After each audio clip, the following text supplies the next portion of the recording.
This morning on DC News Now, tackling crime in the district. DC Council considering a comprehensive crime bill today. What this could mean for your safety. Jackie, good morning. Good morning. We're tracking a little bit of a breeze out there right now, so it's making it feel a little bit colder than those actual air temperatures. So brace for those wind chills. But later on today, we'll see the sunshine and seasonable high temperatures. More details on that coming up. He and I have a shared vision that we're going to build a team that with the play style and the identity that you guys will all love to watch. Plus, the Commander is getting ready to work after introducing their new head coach. And picking up the bill, the rate hikes Metro passengers can expect as the agency works to avoid a multi-million-dollar financial crisis. Disregard the help. We got a squirrel in the house. Fuzz busting a furry intruder, Red Pod. You're watching the station covering all of the DMV. This is DC News Now. Are you just hearing that? All right, good morning. It is 7 o'clock on a Tuesday morning, starting off with a live look outside. I don't know why they're laughing at me, because I said Red Pod. Oh, something else? Fuzzy. Yeah. But did you ad-lib furry? Oh, furry? I don't know. Oh. Well, I think she wanted to change it up, but that was me. I thought that's what you caught. No, that was just me making a face because of that headline. I was like, oh God, a squirrel in the house? I didn't see it. We've read that story like 3 times I know. already. I don't know what I said. But it's been hours. It's good to switch it up, though. It's been hours. And, Jackie always has the most, raw reactions, and so I thought that's what she was catching. And it's written all over my face. I need to stop that. Oh, no. You see what I mean about off-topic laughs here? Yes. I could say anything at this point, but it is 7 o'clock on a Tuesday morning. I'm Tanaya Wright. Yeah, good morning to you. I'm Corey James. Shanika, she is tracking the roads out there for you.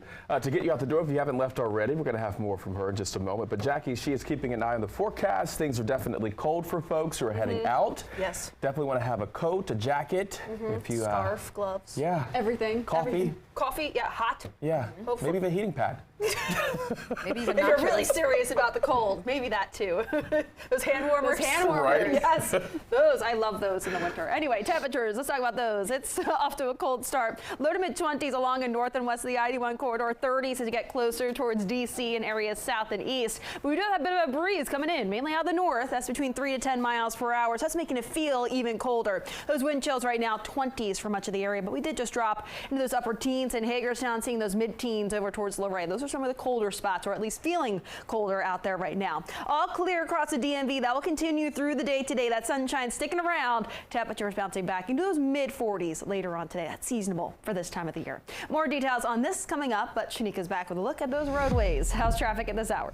All right, let's head out to Montgomery County. Here's 270 heading southbound. You are looking pretty slow, and you will still see some traffic start to pick up, especially heading south. Let's flip over to the maps. We had a problem earlier I was talking about right near the 270 spur, so do watch for that. We also have a crash along 16th and Eastern Avenue. Do expect some delays heading south. All right, thank you, Shanika. Developing now, police are investigating a shooting that injured 2 men and a woman in Northeast D.C. Now, this happened inside of a housing authority complex on Coral Street at about 9:30 last night. Police say all 3 victims are expected to survive. And meantime, D.C. police are searching for a person of interest in a double homicide investigation. Now, that shooting happened on December 21st along Half Street in Southwest.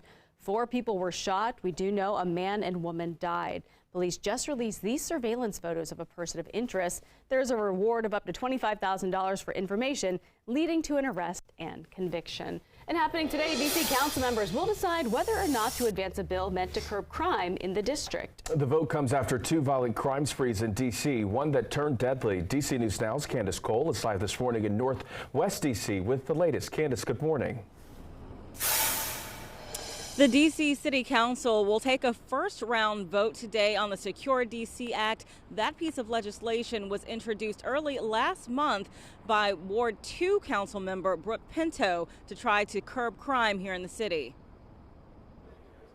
The expansive crime bill includes harsher penalties for shoplifting and gun crime and expands carjacking to include taking keys from a person where a car is also present. It also reinstates MPD's ability to declare drug-free zones in so-called crime hotspots, something the ACLU has pushed back against as, quote, failed and ineffective.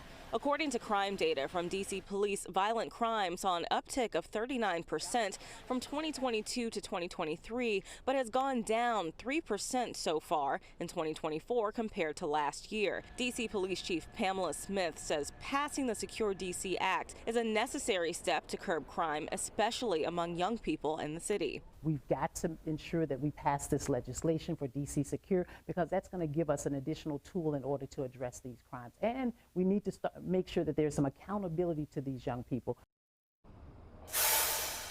Now, that first vote will take place during today's noon legislative meeting. If it passes, it will then go on to a second round of votes about 2 weeks from now before going on to Mayor Bowser's desk.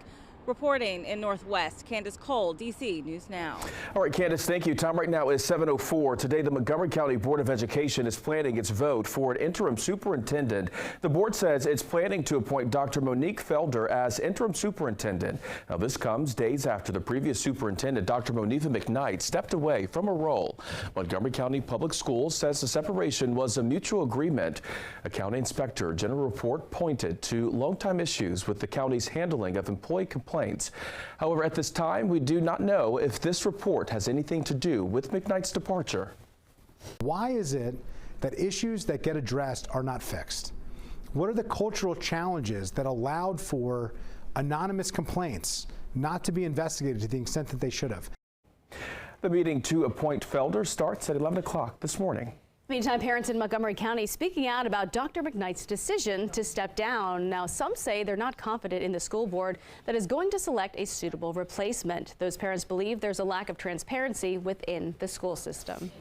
Confidence in the teachers and our school is still high, but it's at the system level, it's pretty low. It's at rock bottom at this point. You know, there's rumors of who they're going to name as the interim superintendent, and that person has a lot of skeletons in her closet. So it's here we are, we're starting all over again.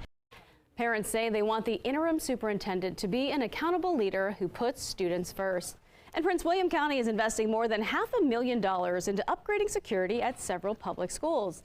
Thanks to grants from the Virginia Department of Education, CCTV systems will be installed at Dale City Elementary, Enterprise Elementary, Mountain View Elementary, Penn Elementary, and Bellevue Middle School. Now, officials say the new systems will record in HD and even include facial recognition software. We now know the name of a man killed by police in Prince George's County last week. 31-year-old Melvin J. died after being shot by Officer Braxton Shelton in Suitland last Thursday, according to officials. Police say they responded to a call at the Wyndham Creek Apartments for a report of a break-in. When police arrived, they say there was a verbal exchange between J and the officer. A local advocacy group is now pushing for accountability from police. There were so many other things that could have been done that were overlooked. We want to see the body camera footage as soon as possible. We want the 911 call revealed as soon as possible. And any information that the police department has that will let us know what happened that day.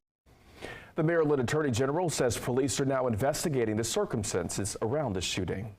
And heads up, commuters, Metro says it will avoid a $750 million budget shortfall, but this means your ride is going to cost you a little more. And the agency says fares will increase 12.5% to prevent closing stations and laying off workers. Now, this means the lowest fare for the shortest trip will jump from $2 to $2.25. The highest fare on Metro will reach $6.75. And the new revenue will be coupled with nearly $200 million Mayor Bowser promised the city would contribute. Metro is the economic engine of our region, and we want to make sure it's safe, reliable, and robust. Officials say they will reduce peak service hours on the Red Line and operate with 6 car trains for better maintenance. The new proposed budget is going to be presented Thursday. All right, and continuing our Metro coverage, there's a few extended closures happening this summer. Starting in June, there will be an extended outage on the Red Line between Fort Totten and Glenmont Station. So that means both stations, plus the ones in the middle, Tacoma, Silver Spring, Forest Glen, and Wheaton, will all be closed. Metro's plan is to build a Purple Line mezzanine at Silver Spring, fix, track, and upgrade the signaling and train control systems. There will be shuttle buses while that work is going on. And more work is planned through the end of summer of 2026. And we have those details online at dcnewsnow.com. Just look up summer line closures in the top right corner. And over in Virginia, Arlington County is being recognized as a gold level bicycle-friendly community. The League of American Bicyclists is honoring the county due to its commitment to biking infrastructure. Now, the county was first recognized as a bronze level bike community in 2003, and since then has been silver level in the community since 2007. And back in Maryland, Montgomery County, their flash buses are just feeling some love for the holiday. That's Valentine's Day, with 5 buses decorated with neon pink heart-shaped lights. Very cute. So from now through Valentine's Day, riders can share a post, #FlashLove, then tag a friend, then tag MC.now, and that'll give you a chance to win 2 $50 gift cards. All right, we continue honoring Black History this month on DC News Now, and today we're highlighting DC Police Chief Pamela Smith. Last year, Smith was made the first Black female police chief in DC history. In 2021, she was chosen as the first African-American female of the U.S. Park Police. Then she resigned to take over as the DC head of police. She grew up in a troubled home in Arkansas with a mother struggling with alcohol. Smith ended up in foster care and now is working to make a difference in the lives of others. I certainly didn't see the path of becoming the first African-American chief in the agency's 230-year history. I still have the same passion and desire to help people, even as I sit as a chief of police in the nation's capital. I believe the best is yet to come for me. Smith found her calling in police work after graduating from the University of Arkansas. She is now working on bringing down crime in the district.